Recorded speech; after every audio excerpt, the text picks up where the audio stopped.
Hello students, my self अभिषेक अग्रवाल और स्वागत करता हूं आपका आप ही के चैनल मैग्नेट ब्रेन्स पर। एक ऐसा चैनल जो 2 4 5 चैप्टर नहीं बल्कि सारे चैप्टर्स जो आपके सिलेबस में और जो आपके सिलेबस में नहीं भी है उनके एक्सक्लूसिव वीडियोस बनाकर आप तक पहुंचाते हैं आपकी पढ़ाई को बेहतर करने के लिए, वो भी एब्सोल्युटली फ्री ऑफ कॉस्ट।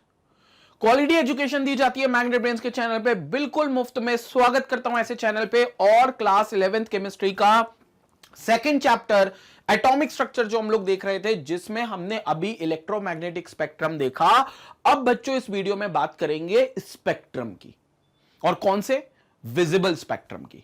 मतलब हमने देखा था कि जो इलेक्ट्रोमैग्नेटिक स्पेक्ट्रम में उसमें एक बीच का एरिया था जो हमारी आंखें बहुत ही कंफर्टेबल लेवल पर आकर देख सकती हैं। मतलब बहुत ही कंफर्ट जोन में आकर हमारी आंखें जिन रेडिएशंस को देख सकती हैं, जिनको देखने से हमारी आंखों में कोई परेशानी नहीं होगी, जिनकी एनर्जी और फ्रीक्वेंसी और वेवलेंथ मॉडरेट लेवल पर होगी, उस रीजन को विजिबल रीजन बोलते हैं, जिसमें विजिबल स्पेक्ट्रम पाया जाता है। अब उस विजिबल स्पेक्ट्रम की कुछ खास बातें इस वीडियो में करेंगे और इसी वीडियो में समझेंगे कि स्पेक्ट्रम भी क्या होता है। तो पहले आप देखो, विजिबल स्पेक्ट्रम आपने देखा कहां होगा? जब बारिश के मौसम में हल्की हल्की धूप खिलती है तो आपको आसमान में ऐसा रेनबो बनता हुआ दिखाई देता होगा। सबने देखा होगा, बड़ा मतलब एक्साइटमेंट होता होगा कि आज बारिश हो रही है, धूप भी निकली है, तो डेफिनेटली रेनबो बनेगा कहीं ना कहीं आसमान में और आपको ऐसा रेनबो दिखाई देता है। ये रेनबो कुछ नहीं है, ये विबग्योर है। मतलब यहां पर violet, indigo, blue, green, yellow, orange और रेड ऐसा कलर आपके बनते हैं, ये रेनबो ही बनता है आपका। तो बच्चों, ये जो रेनबो आपका बनता है, कभी आपने सोचा है कि ये रेनी सीजन में जब धूप निकलती है बारिश के साथ ही, तो ही क्यों बनता है? मतलब क्या है उसमें ऐसा? तो देखो, मैं आपको उसका कंसेप्ट बताता हूं। एक्चुअली ये जो विबग्योर बनता है, ये एक स्पेक्ट्रम होता है। कैसा स्पेक्ट्रम? जब एक सूरज की रोशनी जो कि एक व्हाइट लाइट प्रोड्यूस करती है, वो जब बारिश की बूंदों से होकर गुजरती है, जो रेन ड्रॉप्स आते हैं उनसे होकर गुजरती है, तो जो व्हाइट लाइट होती है वो रेन ड्रॉप के साथ गुजरने पर, जैसे एक रेन ड्रॉप है मान लो और इस पर एक व्हाइट लाइट चली गई, this is a white light. और आपको पता होना चाहिए बच्चों, जो व्हाइट लाइट होती है वो 7 रंगों से मिलकर बनती है। तो जैसे ही व्हाइट लाइट इस रेन ड्रॉप पर, यह आपका रेन ड्रॉप है, this is a rain drop, तो वो 7 रंगों में व्हाइट लाइट स्प्लिट हो जाएगी। वॉयलेट,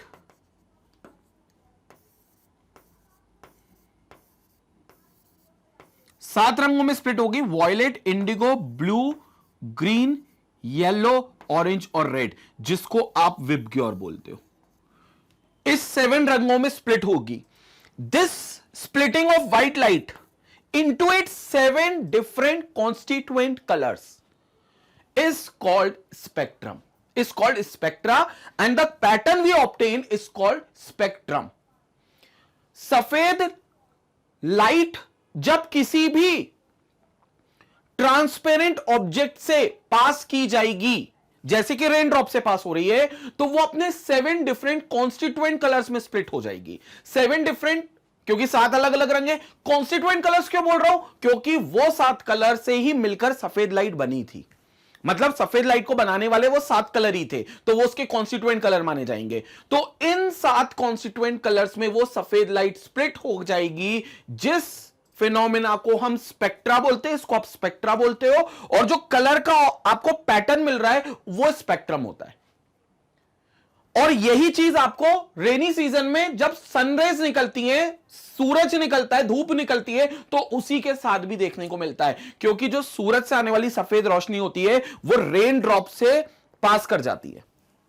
जो रेन ड्रॉप्स होती हैं, स्फेरिकल ड्रॉप्स जो होती हैं, वो पानी की जो बूंदें होती हैं उसमें से सफेद लाइट पास करती है, तो वो सफेद लाइट को 7 रंगों में बांट देती है जब अपने पास से होकर गुजारती है।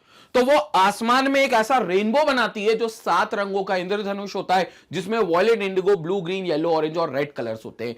यानी कि ये आपका स्पेक्ट्रा बन रहा है और इस पैटर्न को, रेनबो के पैटर्न को आप स्पेक्ट्रम बोलते हो। तो ये जो कलर पैटर्न है इसको स्पेक्ट्रम बोलते हो और इस फिनोमेना, इस प्रोसेस को आप स्पेक्ट्रा बोलते हो। और ये वो स्पेक्ट्रा जो हमारी आंखें देख सकती हैं, क्योंकि इसके अंदर जो कलर्स हैं उनकी फ्रीक्वेंसी सफिशिएंट इनफ है, उनकी एनर्जी सफिशिएंट इनफ है कि हमारी आंखें उनको देख सके, इसलिए विजिबल स्पेक्ट्रम विजिबल रीजन में आते हैं। ये होता है विजिबल स्पेक्ट्रम। तो यहां पर हमने बात करी we can only see the visible part of the electromagnetic spectrum. हम लोग वही पार्ट विजिबल स्पेक्ट्रम जो है इलेक्ट्रोमैग्नेटिक स्पेक्ट्रम के अंदर, हमसे वही पार्ट बहुत कंफर्टेबल जोन में आकर देख सकते हैं। उससे कम वाली एनर्जीज वाली वेवलेंथ हमें दिखाई ही नहीं देंगी, हमारी आंखें तो देख सकती है लेकिन वो हमको दिखाई नहीं देती हैं, और उससे ज्यादा एनर्जी वाली रेडिएशंस को हमारी आंखें देख नहीं सकती। वो दिखाई तो देती हैं बट हमारी आंखें नहीं देख सकती। तो हमारी आंखें सिर्फ एक रीजन देख सकती है जो कि विजिबल रीजन है। अगला, you must have seen this part of the spectrum in the rainy season as rainbow. तो आपने ऑलरेडी स्पेक्ट्रम देखा होगा रेनी सीजन में, जो कि एक रेनबो का फॉर्म होता है। स्क्रीनशॉट ले, फिर हम लोग आगे बात करते हैं।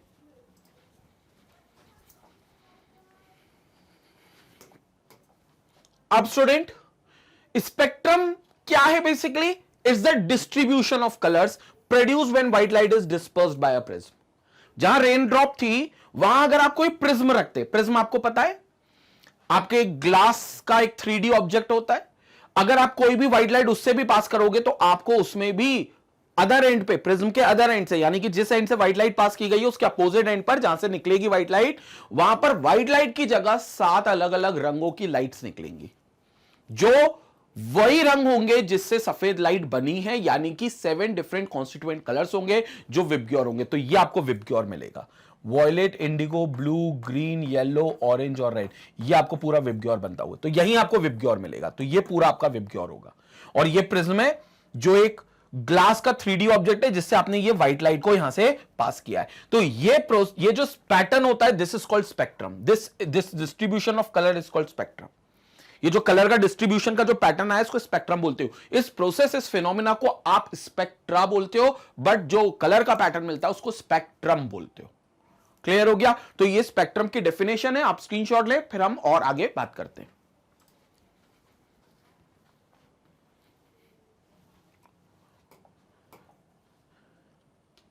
स्पेक्ट्रम, सो आपने देखा एक व्हाइट लाइट पास करी, this is a glass prism you are having, and that light is called a polychromatic light. White light is an example of a polychromatic light. What do you mean by polychromatic light? देखो, एक होती है monochromatic light. Monochromatic light मतलब एक ऐसी light जिसके पास single wavelength हो, उसको हम मोनोक्रोमेटिक लाइट बोलते हैं। सिंगल वेवलेंथ मतलब कोई एक पर्टिकुलर वेवलेंथ है, बस वही लाइट है उसके अंदर, और कोई लाइट उसके अंदर दूसरी वेवलेंथ की नहीं है, वो एक ही रे है जिसके पास एक ही वेवलेंथ है। ऐसी लाइट को हम मोनोक्रोमेटिक लाइट बोलते हैं। लेकिन मान लो अगर ऐसी कोई लाइट है जिसके अंदर एक से ज्यादा वेवलेंथ हो सकती है, मतलब लाइट तो वो एक है लेकिन वो दो ऐसी रे से मिलकर बनी है जिन दोनों रेस की अलग अलग वेवलेंथ हो सकती हैं, तो फिर ऐसी लाइट को हम पॉलीक्रोमेटिक लाइट बोलते हैं। 2 से ज्यादा, 3 भी हो सकती है, 4 भी हो सकती है। व्हाइट लाइट में तो 7 वेवलेंथ होती हैं, मतलब व्हाइट लाइट के अंदर तो वॉयलेट की wavelength, Indigo, blue, green, yellow, orange और रेड सभी की वेवलेंथ समाई हुई है। मतलब इस वॉयलेट लाइट के अंदर 7 डिफरेंट वेवलेंथ्स पाई जाती हैं, 7 अलग अलग वेवलेंथ पाई जाती है, तभी तो 7 अलग अलग कलर बनते। So it poses 7 different wavelength and that is why we have termed it as polychromatic light. तो अभी मैंने इसको क्या नाम दिया है? Polychromatic light. अगर एक ही वेवलेंथ होती, जैसे रेड अकेली लाइट अगर होती, तो अब रेड के पास अपनी ही वेवलेंथ होती और किसी की वेवलेंथ नहीं होती, क्योंकि रेड जो है वो अपनी ही कलर ही को मानता है, मतलब खुद ही से बनता है। रेड को कोई नहीं बना सकता, वो उसका बेसिक कलर रेड है, तो मतलब उसके पास एक सिंगल वेवलेंथ है। तो red will be considered as a monochromatic light. तो अगर रेड होती तो हम उसको मोनोक्रोमेटिक लाइट बोलते, लेकिन अगर व्हाइट है तो उसके अंदर 7 वेवलेंथ अलग अलग है, तो वो पॉलीक्रोमेटिक लाइट हो गई। तो ये व्हाइट लाइट पॉलीक्रोमेटिक लाइट है। जब ये ग्लास प्रिज्म से पास करेगी तो ये 7 रंगों में बट जाएगी इस तरीके से, और हर कलर जो होगा वो अपने आप में एक मोनोक्रोमेटिक लाइट होगा, हर कलर। तो ये सबसे ज्यादा डेविएशन होगा वॉयलेट में, फिर इंडिगो में, फिर ब्लू में, फिर ग्रीन में, फिर येलो में, फिर ऑरेंज में और फिर रेड में। अच्छा, कई बार आता है कि सर सबसे ज्यादा डेविएशन वॉयलेट में ही क्यों हुआ? सबसे ज्यादा अगर आप डिफ्लेक्शन एंगल देखोगे, डिफ्लेक्शन एंगल कैसे निकलता है मैं आपको बता देता हूं। जैसे अगर इसको मैंने एक्सटेंड किया, अगर ये नहीं होता प्रिज्म तो लाइट तो ऐसे चली जाती व्हाइट लाइट, मतलब जाना ऐसे चाहिए था लेकिन असल में गई ऐसे अलग अलग लाइट। तो हर लाइट ने अपने आप को डिफ्लेक्ट किया, जिसमें वॉयलेट का एंगल ऑफ डिफ्लेक्शन सबसे ज्यादा है और रेड का एंगल ऑफ डिफ्लेक्शन सबसे कम है, ये देखो रेड का सबसे कम है, और वॉयलेट का डिफ्लेक्शन एंगल सबसे ज्यादा है। क्यों ज्यादा है? क्योंकि याद करो बच्चों, इलेक्ट्रोमैग्नेटिक स्पेक्ट्रम में मैंने कहा था रेड कलर जो है वो सबसे बड़ी वेवलेंथ की लाइट है। मतलब जो विजिबल रीजन में हमारे पास आती है 7 रंग, उनमें रेड का सबसे ज्यादा बड़ा वेवलेंथ होता है।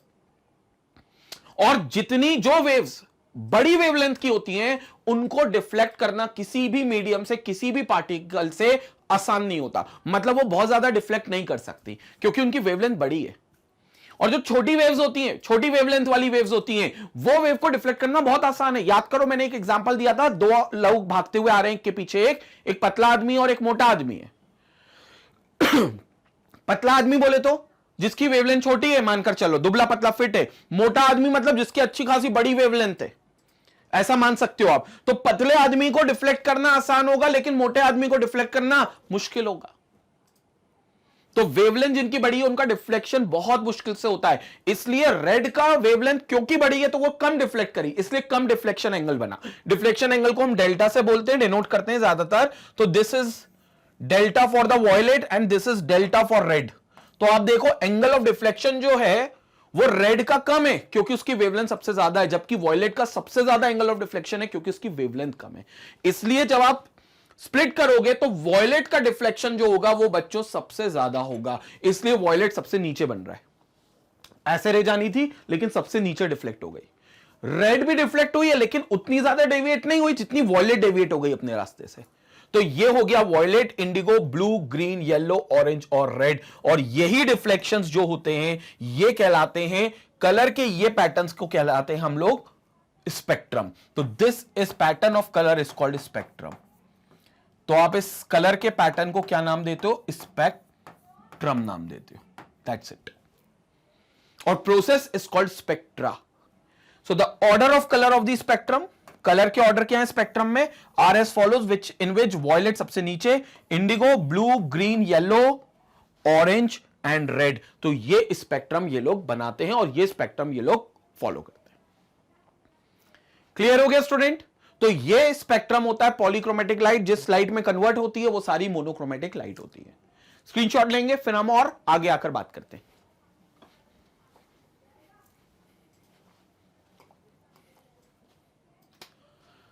अब स्टूडेंट एक और चीज, the white light consist of 7 colours, 7 different frequencies. क्योंकि 7 अलग फ्रीक्वेंसीज है, 7 अलग वेवलेंथ है। वेवलेंथ अलग होगी तो जाहिर सी बात है फ्रीक्वेंसी अलग हो गई, दोनों एक दूसरे पर डिपेंड करते हैं।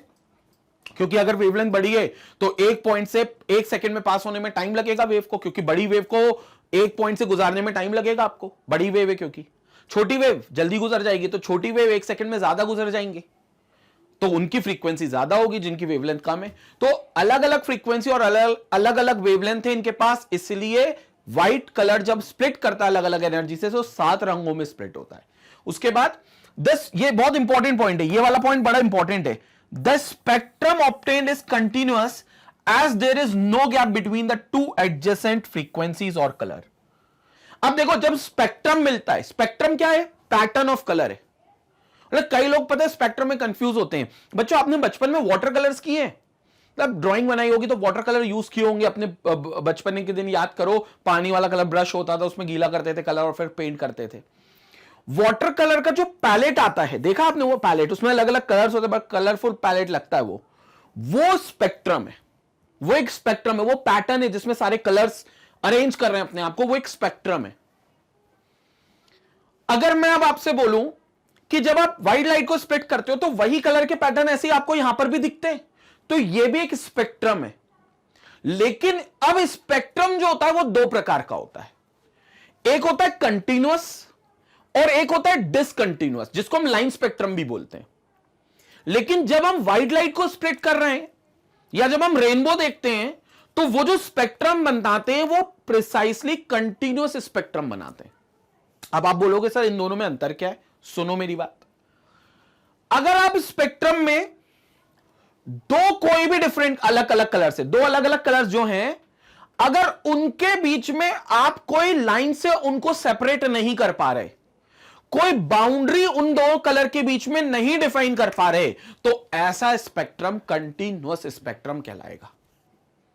मतलब जो आपको स्पेक्ट्रम दिख रहा है, जो आपको पैटर्न दिख रहा है, अगर इस पैटर्न में हर एक कलर अगले वाले कलर से या पिछले वाले कलर से अगर मर्ज है, और ऐसा मर्ज है कि आप दो कलर के बीच में अंतर, मतलब उनके बीच में बाउंड्री नहीं बना पा रहे कि भैया ये एक पर्टिकुलर, जैसे रेड कलर, तो रेड कलर यहां खत्म हो गया और रेड के बाद ऑरेंज कलर यहां से शुरू हो गया, तो आपने कहा रेड खत्म हो गया, अब यहां से ऑरेंज शुरू हो गया।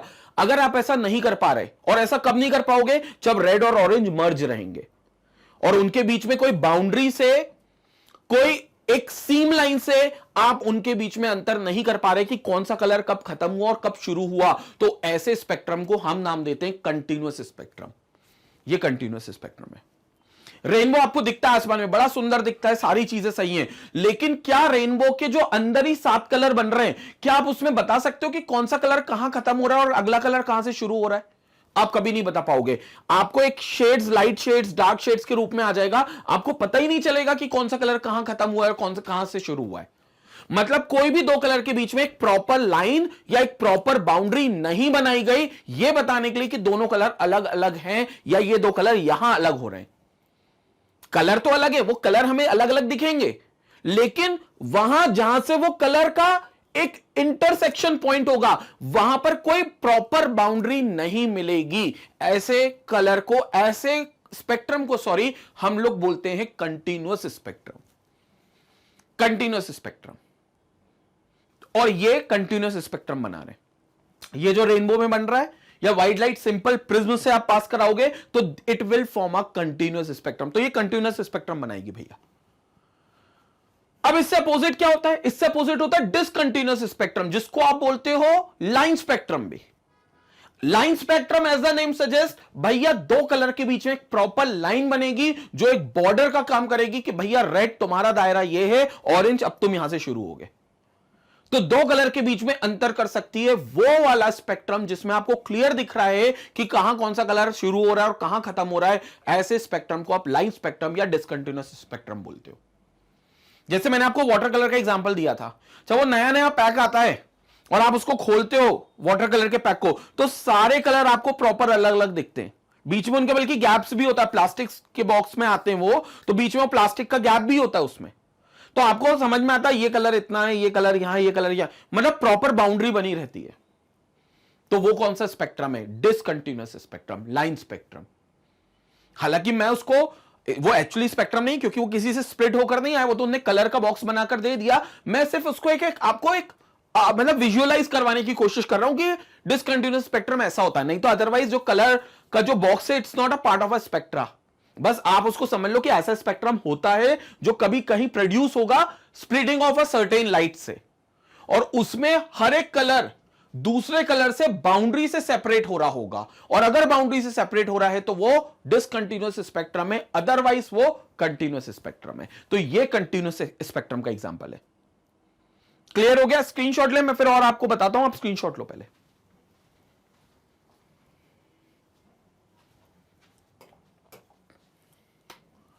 सो कंटीन्यूअस स्पेक्ट्रम क्यों है? अब देखो यहां लिखा हुआ है, continuous spectrum is the spectrum of the white light that ranges from violet to red. It is called continuous because, इसको कंटीन्यूअस क्यों कहते हैं? Because in it violet merges into blue. Violet घुस जाता है ब्लू में, पता ही नहीं चलता। भैया हमने कहा वॉयलेट, यार तुम अपने दायरे तक रहो, तुम ब्लू तक क्यों आ रहे हो? वो घुस जाता है उसमें, पता ही नहीं चलता दो की बाउंड्री कहां है। तो violet merges into blue, blue into green, blue green में मर्ज हो जाता है, एंड सो ऑन। ग्रीन फिर आगे येलो में, येलो आगे ऑरेंज में, ऐसा वो मर्ज करते जाते हैं। तो पता ही नहीं चलता कि भैया कौन सा कलर कहां से शुरू हुआ है, कहां से खत्म। जैसे आप रेनबो में देखो तो कोई यहां पर तो चलो आपको एक बाउंड्री दिख रही है, क्योंकि वो इमेज इतनी, क्वालिटी इतनी उसकी हाई डिफाइंड है। अदरवाइज आपको इमेज की क्वालिटी अगर हाई डिफाइंड नहीं मिलेगी तो आप समझना ये मर्ज होंगे, ये बाउंड्री में आपको समझ में ही नहीं आएंगे कौन सा कलर कहां पर जा रहा है। ये मर्ज हो जाएंगे सारे कलर बाउंड्री में, और जब सारे कलर बाउंड्री में मर्ज हो जाएंगे तो आपको पता ही नहीं चलेगा कि दो कलर में कौन सा पहला कलर कहां खत्म हो रहा है और दूसरा कलर कहां से शुरू हो रहा है। तो ऐसे स्पेक्ट्रम को इसीलिए हम नाम देते हैं continuous spectrum. Continuous spectrum which does not have any boundary, which does not have any border between two consecutive colors.